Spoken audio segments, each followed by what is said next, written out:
Recently, a new image was released from Hubble which showed a very strong gravitational lens. When astronomers looked at it, they claimed that they could see a galaxy repeated 12 times in this picture. And in fact, they use it to estimate that this galaxy was some 11 billion light years away from Earth. Now, originally, I was going to do a story about exactly that, about the galaxy, about gravitational lensing, and all of that. But when I started to look at this image, I started to see something that didn't fit their idea of gravitational lensing. In fact, it didn't fit anything that I had expected to find.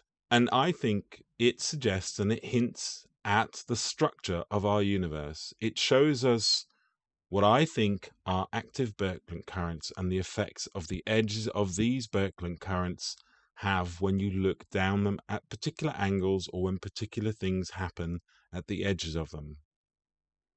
Now, rather than me just presenting you with the evidence, which is what I was originally going to do, it would then be very easy for someone to claim that I just doctored the image, just made it look like it was the way that it was. So this is a more long-winded video because I'm going to walk you through the process that I went through to identify what I did in this image. So it's almost like a step-by-step guide.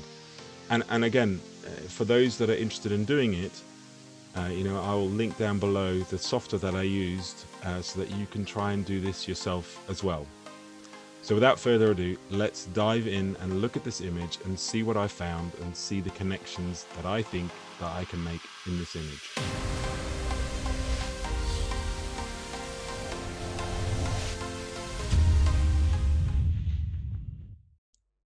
Before we get to the detail of the gravitationally lensed image, it's important to understand the distinction between what a lens can do and what a mirror can do. So in the case of a gravitational lensing, we're dealing with a type of lens that will bend the incoming light and that will have the effect on the image of inverting it in both directions. And effectively what that will mean is the image will end up looking like, so it will flip it in that direction, and then it will also flip it in this direction. So in effect, if you look at the way your eye sees, this is actually the way the eye sees the world around you. It's just your brain that flips it up the other way. So this is what a lens would do. So if we go back to this, then a mirror obviously would invert it only in one direction. So a mirror basically creates the mirror image. It reflects it from one side onto the other, but it doesn't invert the image. That's the difference. Now, another important thing to understand about lensing is that it also distorts the image. So the greater the magnification power of the lens, the more the image starts to become distorted. And if I increase the lens refractive index, you'll see what starts to happen is that the image effectively gets moved to the outer edge. This may not be the best image to do it with, and this may not be able to simulate everything, but you can start to see that the majority of the image is being pushed to the outer edge like this. So that's why they think when they look at these images, they are indeed gravitationally lensed images. So here is the image, the gravitational lensed image that they talk about in the article. First of all, I use a piece of software called GIMP. It's very much like Photoshop, but it's free. So the first thing that we need to sort of address is in the image there are certain stars that have the starbursts, but obviously you can see that not all of them have the starbursts, but some of them do, and some of them are bigger than the other. And that's basically because these stars are brighter, and it's believed that they are closer. The effect that you see here is due to the structure of the Hubble telescope. It has certain arms to hold up the mirror, and what you're seeing is those patterns are created by that, so distortion by those effects. Nothing particularly important, but obviously it bears relevance in terms of potentially trying to identify the distance. So in the image, they talk about the fact that there is a galaxy which is reflected, not reflected, which is repeated 12 times. So when we zoom in on the image, we can indeed see the the galaxy that they're referring to are these blobs here, the sort of pinky colored, reddy pinky colored blobs. Now, obviously, they believe that this is so far away that it wouldn't appear like a galaxy like we see elsewhere in the image. So here are more familiar images of galaxies. These appear as dots because they are so far away. And again, we see them repeated around the image like this. Now, I mean, there's several layers to this that we're going to look at. The first, I think, is if we look at the shape itself. So when we look at the shape, we can see that there is indeed a curve here, which seems to repeat on this side. Now, the question is whether that curve is an even curve. Is it an even sphere? So if we just draw a random circle on here, and let's just move it so that we can try and fit it into the right shape.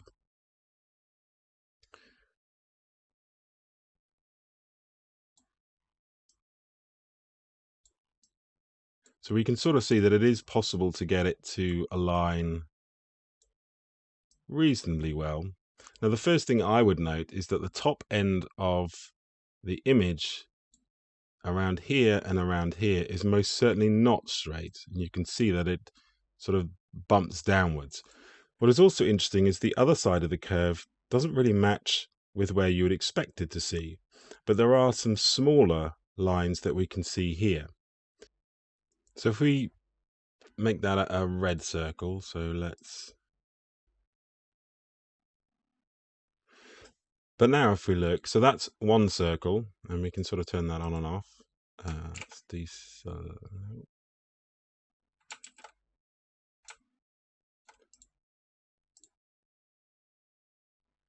But again, if we look, if I just turn that off for a second, what's interesting is that there are, if we look here and here, there are clearly more lines visible here and here.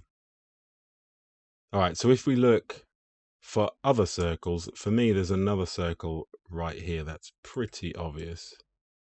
This one here, it's a much bigger circle than that.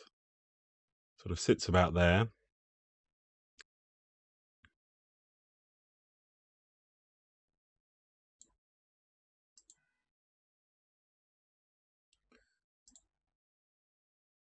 So circles within circles, but that's not the really exciting bit.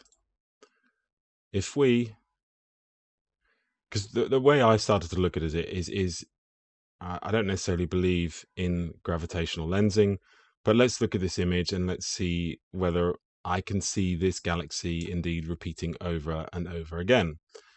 And it's really hard to make out when you first look at these blobs. They look just like blobs. You know, how would you know that this is a galaxy or not a galaxy?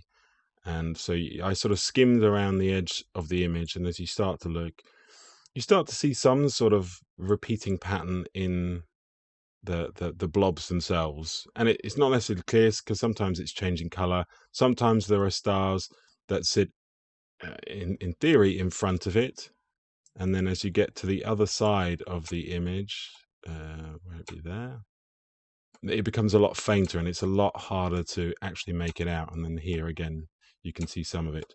But the more I looked at it, as you start to sort of take the image in, this for me was the fascinating bit, the fact that there was this dent. And I started to look at it and I started to look at it. And then I started to notice something. So if we take these three, and I'm going to call them stars for now, because I'm not sure that they really are galaxies, but let's take these three here. And what you'll notice is that on the opposite side of this, you see the same three stars. And I started to wonder, is this sort of a reflection of that? But it's not quite a reflection. So let's see if we can try and line these up. So let's take a copy of this part.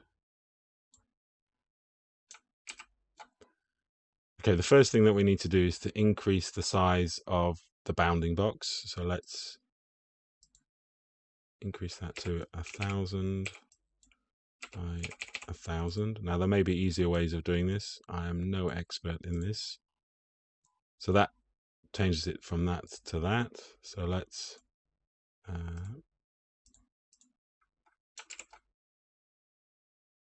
so that's our layer that we've selected there. That's the size of our bounding box.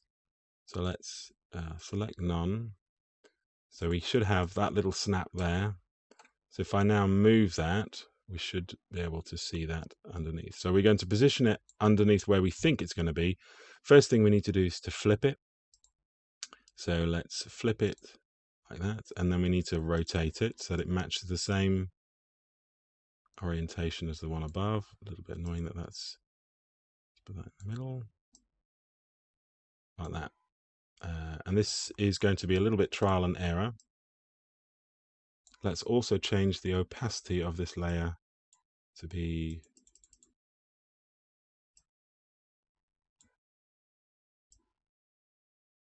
sort of 50%. That means we can put it over it and actually see it. And so rotate it a little bit more, like that.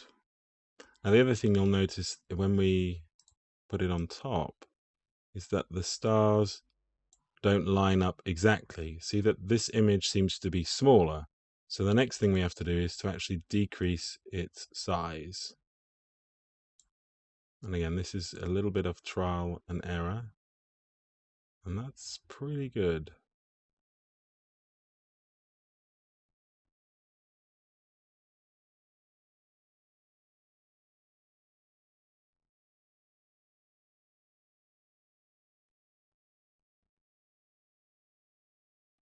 So you'll notice that what's interesting about this is how well those three stars line up.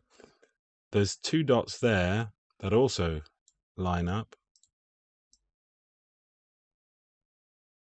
So those two dots there, those there, that there, this star, but then the third star doesn't. Now, the question is whether that is or another reflection or not. It's hard to tell.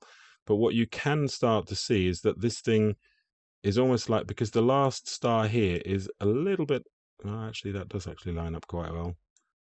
But these two here, there is no equivalent. That one there seems to be slightly further over on that side, as if this part is being twisted upwards, and you can sort of see that there. And I do wonder about this color that moves downwards, sort of creates, you can see like an arc that goes along the bottom there. So that's, I mean, when I first saw that, I was like, that's pretty amazing that that lines up exactly. It's certainly not what they're saying, which is to do with this blob, but this is a mirror image. You can't get mirror images with lenses. It's just not possible. So this is a reflection from one side to the other. And it's not a simple reflection because obviously we had to decrease it in size. So can we repeat that elsewhere? And the answer is yes, we can.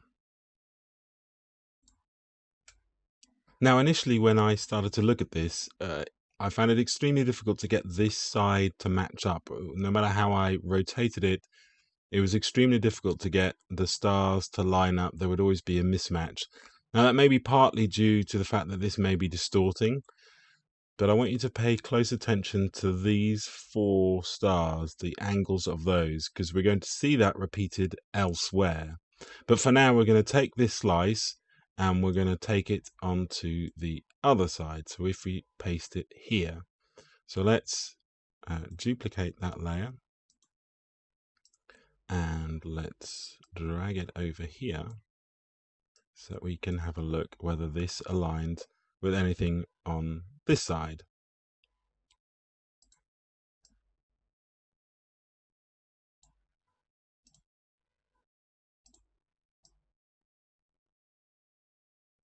Now, I would say, looking at you, we've got an alignment here of those and an alignment of these, and potentially an alignment of those, but it's not.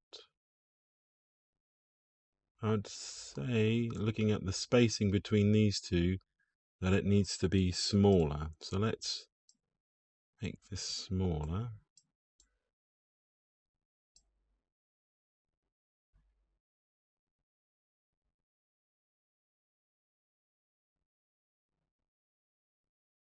actually wonder whether this is flipped in that plane as well. So let's just try.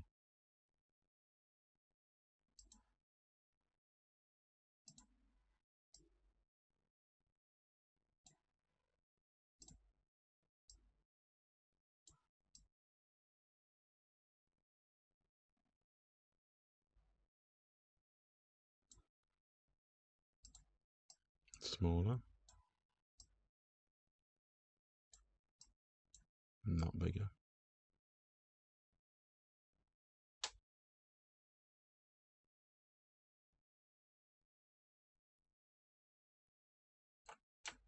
So for me, the most remarkable bit about this image really is this section here, the fact that it is so clearly reflected from one side to the other.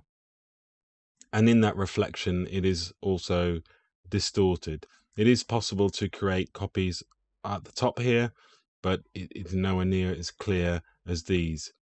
Those stars, I'm calling them stars, that pattern, the fact that we see a similar pattern but distorted here, I find that interesting as well, because that implies to me that maybe what we're seeing here is not, 3 or 4 sets of stars, but it is something that is being reflected and repeated, and therefore, depending on how it's reflecting, you're seeing that pattern like a kaleidoscope, really repeating, not necessarily every time, but maybe every 8th time, depending on how many reflections are required to make that happen.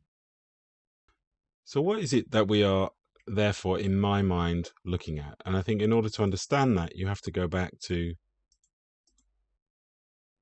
this image. Because I think what these images are showing is that the curvature, the lines that we see, is nothing to do with gravitational lensing. It is everything to do with the distortion of light through what I believe is an intergalactic Berkland current, a bit like a fiber optic, where within a fiber optic the light is bounced off the surface, so you will end up with reflections, which is what we're seeing. We're seeing reflections, we're seeing inversions, and we're seeing different amounts of magnification, both getting larger and getting smaller. I mean, obviously, we don't know what the original image size is. What is also interesting here is I think what we're seeing is that the Berkland current, or part of it, is sort of twisting away from us, which is why parts of this image are almost being distorted. They don't line up perfectly, but you can see that they are a repeated copy. They have the same stars. There's enough stars to say that that is not a coincidence. You could argue some of these ones that I copied down here, that it's maybe not as clear, but again, the fact that we're seeing this pattern and that pattern there, to me, suggests it's the same. And I mean, if you look long enough at this image, you can start to see those stars inside of this image as well. So I think partly the reason you're not seeing all of these here is because some of the reflections are being, absorbed by material that is in the way. I think another important part about this image is the fact that it isn't just one circle. We are seeing circles within circles, here and here, and then that smaller one here. And I know that your eyes tend to lead you towards this, but I'm also seeing sort of an alignment in terms of the way the galaxies are situated. Not always, but that might just be an optical illusion, that you're wanting to see these as lines. But the fact that there are lines that run at different angles, to me, suggests that this is either you're looking down part of the Berkland current and happen to be exactly down it, and parts of it are maybe twisting away, which is why you're seeing the arcs change. And maybe there are other ones that lie in front of it or that run through it. And again, the question is, why does it cause this sort of refraction and reflection on the edges and not in the middle? And that could be to do with the boundary, the fact that obviously we know that light will refract when it goes through different boundaries. The same, we see reflections off water, you see distortions when you look from the bottom of a swimming pool out. Is that what we're seeing here? The fact that this is a boundary between the outside and the inside, and we happen to be inside of this, so we are effectively looking out. I don't know. This is an interesting question, because then why do we not see it all over? Why is it only along the edges? And why, in my mind, can we discard this as not gravitational lensing? Again, if we look at the classic images of gravitational lensing, in order to get something to repeat 12 times is extremely difficult to do. From an optical perspective, it means that you have to have effectively 12 different lenses. So the object that is bending the light is not perfect. It has a non-uniform surface, which could well be the case if we are considering this to be a galaxy cluster. The problem is, why in that case does the image end up being distorted the way that it does? Why are there 12 copies which are not evenly spread out? The harder thing to explain is, why is parts of the image reflected? Again, you should not get reflection if it's a lensing effect. A lensing effect can only invert the image both horizontally and vertically once. And you can't then go back and only invert it horizontally, for example, which is what we're seeing here. We're seeing a reflection from this side onto that side with a twist put into it. And a lens would invert it horizontally and vertically.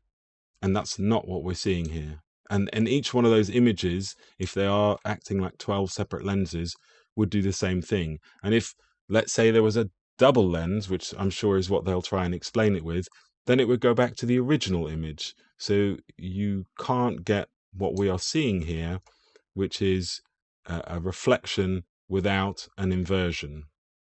Not through lensing, only through reflection. So to me, it suggests this is something to do with a boundary condition, which more than likely, when we look at it, is to do with the fact that this is a Berkland current, and therefore we have plasma that is contained within it, and then we have an area outside that isn't.